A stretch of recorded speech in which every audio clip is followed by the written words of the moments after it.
In this episode, we will learn about various technical solutions for implementing policies, validations, and guardrails. It is useful to group these technical solutions into broader categories. The first category is behavioral controls. Behavioral controls influence how an agent thinks, reasons, and behaves before it takes any action.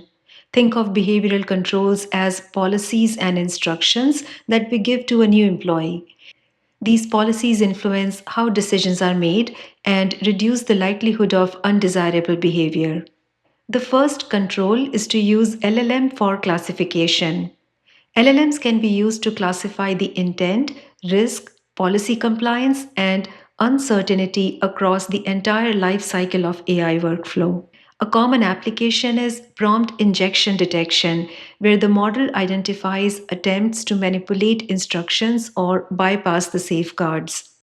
LLMs can also review generated action plan before agent executes them, ensuring that it is reasonable and aligned with user's goal. Another use of LLM classification is contextual risk assessment. For example, the request to issue a small refund may be low risk, while a large refund to a VIP customer could require additional review. LLM can interpret the semantic context, which can be harder to implement using fixed rules alone. LLMs can be used to validate the outputs for goal alignment, safety issues, policy violations, hallucinations, and overall quality of the output. The key advantage of using an LLM is its ability to handle unstructured data and ambiguous scenarios where the deterministic rules fall short. However, because LLMs are probabilistic, they should complement and not replace the rule based validation and control systems.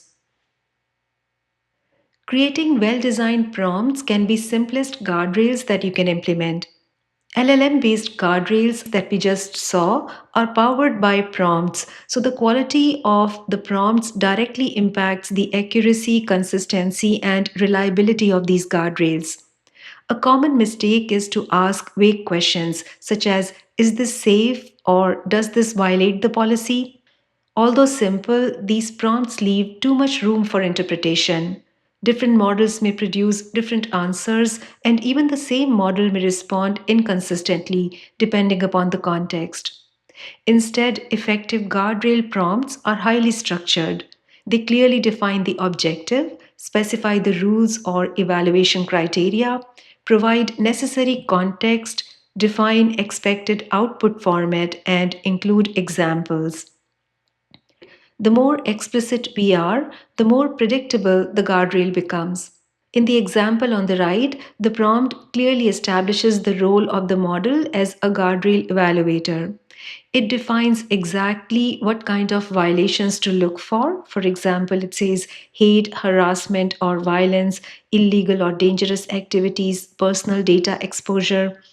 And then it specifies the structured JSON output that it expects, including examples. This dramatically reduces ambiguity and improves consistency. A rule of thumb is that when using LLM as a validator, classifier, or policy checker, the prompt itself becomes the decision making system. The third guardrail that I want to discuss is LLM router, which acts as a behavioral guardrail by controlling how requests are handled and which models are allowed to process them. Instead of sending every request to a single model, routers evaluate factors such as intent, complexity, cost, latency, data sensitivity, etc., to determine the safest and most appropriate path. For example, a high risk or sensitive request can be restricted to approved internal models. Low risk tasks can be routed to a smaller, cost effective model. Similarly, complex reasoning tasks can be directed to more capable models that reduce the likelihood of errors or poor decisions. Routers can be implemented using rules, policy logic, or even a large language model that can act as a classifier. Tools such as Light LLM and OpenRouter simplify multimodal integration while allowing you to enforce custom routing policies.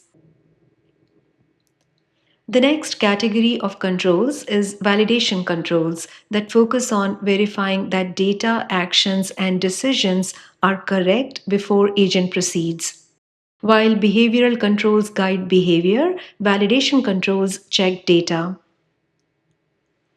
The simplest and a high value validation technique is schema validation, which can be applied throughout the agent lifecycle from user's input to plans to tool calls, actions, and final outputs. Every stage can benefit from validating that expected structure and constraints are satisfied. Schema validation can detect missing fields, invalid values, incorrect data types, or malformed tool responses, which can lead to failure later in the workflow. By enforcing clear structure and constraints using classes such as Pydantic in Python, schema validation can prevent bad data from propagating and it can improve reliability of the system. For example, on the right side of the screen, Pydantic is used to define the schema for a flight booking request. It specifies the required fields, allowed values, the constraints such as airport code length, number of travelers, and budget limits. The valid requests pass automatically while the invalid requests are rejected before they cause downstream issues. Rule-based engine is one of the most common technique for implementing validation and enforcement controls. Unlike LLM-based controls, rule engines are predictable. Given the same inputs, they always produce the same outcome, making them ideal for business policies, compliance requirements, and operational constraints. The examples on the slide show how rules can be applied across different scenarios. The rule may prevent sensitive data from being shared externally, enforce travel budget limits, restrict the use of certain tools, or require approval before a large refund is issued. The pattern is simple: evaluate a condition and then allow, deny, or require additional approval. A rules engine is typically embedded within the single application or a workflow. As the system grows, the same rules often get copied into multiple services, tools, and agents. Over time, these copies become difficult to maintain. They drift apart, making governance, audits, and policy updates increasingly difficult. The policy engine, such as CDAR or OPA, address this problem through centralization. Instead of defining policies in every application, you can define them once in the centralized policy store. When an agent, tool, API, or a workflow needs to make a decision, it sends the request to the policy engine, which returns the decision, such as allow, deny, or require approval. The value is having a single source of truth for governance. When the policy changes, it is updated once and automatically applies everywhere it is enforced. For example, a refund approval policy may be used by the customer support agent, a booking system, an API gateway, a human workflow, and background jobs. Rather than maintaining the same rule in five different places, the policy is defined centrally and enforced consistently across all of them. The next category of controls is enforcement controls, which answer a simple question: what happens when a policy or validation check fails? The behavior controls guide decisions, validation controls detect issues, and enforcement controls actively restrict what an agent can access, execute, and return. In traditional applications, authorization is often checked at the API layer. In agentic systems, authorization should be enforced at multiple points, including tool access, data access, memory access, and action execution. The common implementation pattern is to place a policy decision point between the agent and the resource it wants to access. Whenever the agent wants to perform an action, it submits the request containing the principal, action, resource, and relevant context. The policy engine evaluates the request and returns a decision such as allow, deny, or sometimes escalate for approval. For example, before issuing a refund, the system may evaluate whether the user has finance manager role, whether the refund amount is within the policy limits, and whether the additional approval is required.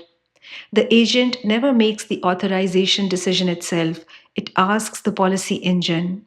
In practice, authorization checks are often implemented in tool wrappers, API gateways, LangGraph nodes, MCP servers, etc. This ensures that even if agent attempts an unauthorized action, the enforcement point blocks it before execution. The key implementation principle is never trust the agent to enforce permissions, always enforce authorization at the resource boundary. Tools allow lists are about giving agents only the capabilities they actually need and nothing more. In this pattern, every tool is grouped under a high level skill, such as customer support, order management, refund processing, etc. The agent is configured with an allowed list of skills that it is permitted to use. Anything outside of that list is blocked. When the agent decides it wants to call the tool, the platform first checks whether the tool belongs to an allowed list for the agent, and if it is, the call goes through, otherwise, the request is denied. Additionally, authentication, argument validation, and rate limits are applied to tool calls. Also, all tool calls are logged for monitoring and audit so that teams can see exactly which tools were used. This model acts as a strong guardrail. Even if agent is prompt injected or it makes a bad decision, by constraining the tool that it can call, you can reduce the blast radius and make governance much simpler. The next control is PII redaction. The implementation typically follows a pipeline.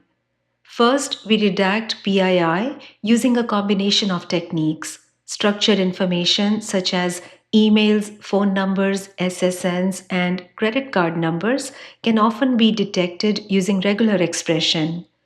Named entity recognition models can identify people, addresses, and organizations. And in more complex use cases, a large language model classifier can be used to detect contextual or sensitive information that doesn't follow a fixed pattern. Once the PII is detected, a policy determines what action should be taken. Depending upon the use case, the data may be allowed, masked, or blocked or escalated for review. In production system, redaction is commonly applied before data is sent to an external model or it is stored in the memory, it is written to the log, or it is returned as a response to the end user. Libraries such as Microsoft Presidio are frequently used to automate detection and masking. The key principle here is simple: detect sensitive information as early as possible and expose only the minimal data that is necessary for the task. Sandboxing is another enforcement control. It is used when agents need to execute code, process files, browse websites, or perform other potentially risky operations. The core idea is simple: do not trust execution environment, instead run untrusted code and tools inside an isolated sandbox where the impact is tightly controlled. A common implementation is to execute code inside a container or virtual environment with restricted permissions. The sandbox may provide temporary file system, it may block internet access, limit the CPU and memory usage, restrict the process creation, and prevent access to secrets or credentials. In this example shown here, an agent needs to analyze a user provided file. Rather than running the script directly on the production infrastructure, the script executes inside a sandbox, and once the task completes, the output is validated and only the approved results are returned. The key principle here is that if the code may be unsafe, you should contain the blast radius. So far, we have looked at controls that influence behavior, validate decisions, and enforce policies. The final category is safety nets. No matter how many preventive controls we implement, failures will still occur, such as models will make mistakes, external systems will fail, unexpected situations may emerge. Safety nets are controls that can help us catch, contain, or recover from failures before they become major incidents. Rate limiting is one of the simplest and most effective safety net controls in agent systems. Its primary purpose is to protect resources, control costs, and prevent abuse. Without rate limits, a faulty agent, an infinite loop, a malicious user, or prompt injection attack could generate thousands of requests per second. This can overwhelm downstream systems, creating outages, create massive large language model builds, or trigger API quota failures. The key idea is straightforward. Every request passes through a rate limiter before execution. If the usage is within allowed threshold, the request proceeds, and if the limit is exceeded, the request is delayed, throttled, or rejected with too many requests response. There are several common implementation for rate limiting. Fixed window rate limits divide time into discrete intervals, for example, 1 minute or 1 hour, and counts how many requests occur within each interval. This approach is simple to implement and is efficient in both CPU and memory usage. However, it can allow short bursts at the boundaries of the window. The client might send many requests at the end of one window or immediately at the start of the next window. The sliding window rate limiting measures requests over a rolling time horizon rather than fixed blocks of time. The system tracks the recent requests within the last n seconds or minutes and continuously evaluates whether the new request keeps the total under the limit. This provides smoother and more accurate control since there are no hard boundaries to exploit and burst behavior is more tightly constrained. The trade off, however, is higher implementation complexity and often more memory and storage usage. In token bucket algorithm, tokens are accumulated in a bucket at a fixed rate up to a maximum capacity. Each incoming request consumes one token. If the tokens are available, the request is allowed, and if the bucket is empty, the request is throttled or rejected. Because tokens can accumulate while the client is idle, token bucket naturally allows short bursts up to the bucket size while still enforcing stable long-term average rate. And regardless of the algorithm that you choose, limits are usually applied per identity as well, so that the traffic can be controlled fairly and in line with the policy. Common identities to which the rate limits are applied include user IDs, API keys, tenant IDs, IP addresses, models, or even individual agents, each of which can have their own rate configuration. The key idea here is that rate limiting ensures that the system is safe even when requests are excessive. And the final control that I want to discuss is human review, which is the safety net when cost of being wrong is simply too high. The key principle is that humans should not review everything. That would eliminate the benefits of automation. Instead, we reserve human review for high impact, high risk, or irreversible actions. Examples include large financial transactions, deleting customer accounts, releasing sensitive information, approving loans, or making regulatory decisions. In practice, agent performs the majority of the work. It gathers information, applies policies, calculates risks, and prepares a recommendation. If the predefined conditions are met, such as refund exceeds a certain threshold, the request is routed to a human for approval. The reviewer receives all the relevant context, evidence, policy evaluations, and agents' recommendations, allowing them to make fast but informed decision. As you can see on the screen, this is a user interface for a human approver to review all the information and make their decision. A good implementation also records who approved the action, why it was approved, and any supporting evidence, which creates accountability, auditability, and regulatory compliance. And this slide brings everything together by mapping common validation checks to the most appropriate technical control. One of the most important lessons in agent engineering is that not every problem should be solved using a large language model. Different checks require different mechanisms, and the most reliable systems use the simplest control that can solve the problem effectively. For example, intent classification, goal alignment, plan validation, and output safety require semantic understanding. These are areas where large language model based validation works well because system needs to interpret meaning, context and intent rather than simple rule checks. Prompt injection is a good example of a layered approach.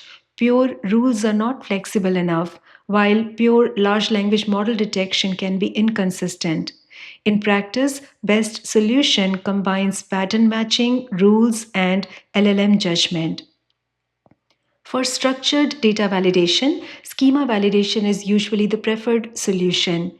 If we need to verify required fields, data types, ranges, or formats, deterministic validation is faster, cheaper, and more reliable than asking a large language model. As we move into tools and actions, governance becomes increasingly important. Tool permissions are typically enforced using allow lists and policy engines. Parameter validation is handled through schema validation. Access control decisions are centralized through policy engine. Personally identifiable information detection often combines regular expression patterns, named entity recognition, and large language model based analysis. For high risk actions, automation should not always be the final authority. Human approval workflows, which are combined with policy engine, provide accountability and oversight. And before any response reaches the end user, output safety validation provides one final check for harmful, sensitive, or policy violating content. The key takeaway is that resilient agent systems are built from layers of specialized control. Use large language model for judgment, use schemas for structure, use policies for governance, and use humans for accountability.